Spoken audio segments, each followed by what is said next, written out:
Welcome to Rec Sports. Safety is the #1 priority in all of our programs and facilities, both for our participants and you. As a team member, you have the responsibility to maintain a safe environment as well as assist anyone in need of care. During this training component, we will cover bloodborne pathogen protocols and some situations that may occur while you are on the job. Join us as we present our bloodborne pathogen training. After completing this training, you will be able to recognize how diseases occur and spread, ways pathogens enter the body, and methods to prevent exposure. You will be able to identify personal protective equipment, also referred to as PPE, emergency response to exposure, waste management practices, and the University of Florida's Exposure Control Plan. The Occupational Safety and Health Administration, or OSHA, issued the Occupational Exposure to Bloodborne Pathogens Standard to protect employees by removing or reducing the bloodborne pathogens hazards from the workplace. This standard applies to employers who have employees who, through their job duties, may be exposed to bloodborne pathogens. An important part of bloodborne pathogen training is minimizing disease transmission. You will be less likely to contract an infectious disease if you are informed about their risks and how they are transmitted. By using proper workplace practices, personal protective equipment, and receiving annual training, OSHA believes that disease transmission can be minimized and save lives. For any infectious disease to spread, all 4 of the following must be met. A pathogen has to be present. There is a sufficient quantity of the pathogen to cause disease. A person has to be susceptible to the pathogen. The pathogen enters the body through the correct entry site, such as broken skin or mucous membranes of the eyes, nose, and mouth. The most common forms of pathogens are bacteria and viruses. Bacteria can live outside of the body and do not depend on other organisms for life. Strep throat and tetanus are examples of bacteria that can cause disease once inside the body. If caught at an early stage, bacterial infections can be easily treated with antibiotics. Viruses cannot live or reproduce without a host. Infections caused by viruses can be difficult to treat without medication. Prevention is critical. There are several ways pathogens can enter the body. Direct contact occurs when blood or body fluids from an infected person enters another person at a correct entry site. For example, blood splashed in another person's eye. Indirect contact occurs when an object containing infected blood or body fluid is touched and the blood or body fluid enters another person at a correct entry site. For example, picking up blood-soaked materials and having a cut on the hand. Airborne transmission occurs when infected droplets are spread through the air in a cough or sneeze and inhaled by another person. Vector-borne occurs when a disease is spread by a skin puncture from an infected source, such as a mosquito.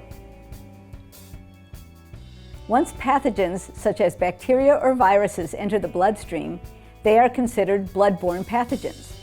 Bloodborne pathogens that are highly infectious and of greatest concern are as follows: the hepatitis B virus, commonly called HBV, the hepatitis C virus, and the human immunodeficiency virus, also known as HIV. Hepatitis B is spread through direct and indirect contact with blood or other body fluids that may contain the hepatitis B virus. Being infected with the hepatitis B virus may cause flu-like symptoms such as fatigue, abdominal pain, nausea, vomiting, and loss of appetite. Later stages include jaundice and liver swelling and irritation. There is a vaccine against hepatitis B. Hepatitis C is spread through direct and indirect contact with blood or other body fluids that contain the hepatitis C virus. Infection from the hepatitis C virus causes symptoms similar to hepatitis B. There is no vaccine for hepatitis C. The human immunodeficiency virus, also known as HIV, is spread through direct contact with infected blood and body fluids. Infection with HIV gradually destroys the immune system. This makes it hard for the body to fight infections and disease. HIV is the virus that causes acquired immunodeficiency syndrome, also known as AIDS. OSHA requires employers to have an exposure control plan. The University of Florida Bloodborne Pathogen Program Exposure Control Plan is a written program outlining protective measures that UF will take to eliminate or minimize employee exposure incidences. Rec Sports is a participant in the UF Exposure Control Plan. The Exposure Control Plan describes universal precautions, personal protective equipment, engineering and work practice controls, and housekeeping. The concept of universal precautions is to treat all human blood and certain body fluids as if known to be infectious for HBV, HIV, and other bloodborne pathogens. Practice universal precautions to prevent employee exposure to blood and other potentially infectious materials. It is important to protect yourself from disease transmission. Personal protective equipment can be found in the following central locations throughout our facilities: facility control desks, strength and conditioning room desks, equipment room, lifeguard rooms, and boathouses, to name a few.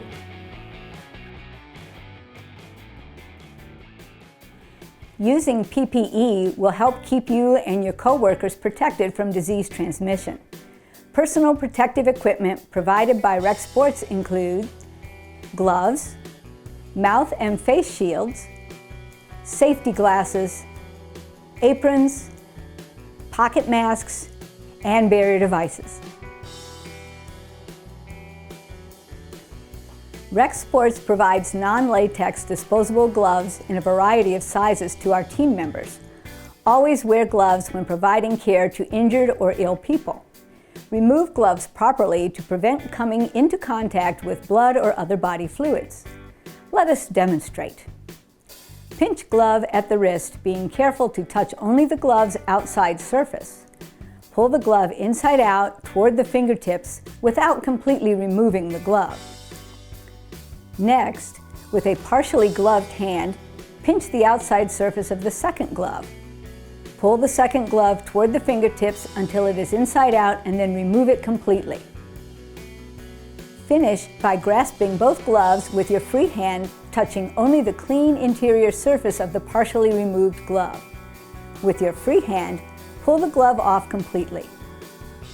After removing both gloves, discard in an appropriate container. Wash hands thoroughly using soap and warm running water. Rub vigorously for at least 20 seconds, covering all surfaces of the hands and fingers. Rinse hands with water and dry with a paper towel. Engineering and work practice controls are procedures implemented by the employer to help reduce the risk of an exposure event. These controls include providing and using personal protective equipment, cleaning and disinfecting materials, biohazard disposal materials, and hand sanitizers where hand washing facilities are not available. After providing care, always clean and disinfect the surfaces and equipment that were used or soiled. Wear disposable gloves and personal protective equipment. Clean up spills immediately or as soon as possible after the spill occurs. The following video will demonstrate correct cleaning protocols. To clean up a large spill, sprinkle Red Z fluid control solidifier evenly over the spill. Allow sufficient time for the solidification to occur. Remove solidified material with plastic scoop provided in the biohazard cleanup kit and/or wipe up all the solids and granules with a damp absorbent material. Spray with a bleach germicide cleaner, thoroughly wetting the area. Let stand at least 10 minutes. Use absorbent material to wipe up the bleached germicidal cleaner solution and dispose of the material in a biohazard bag. Do not wash Red Z granules down any drains.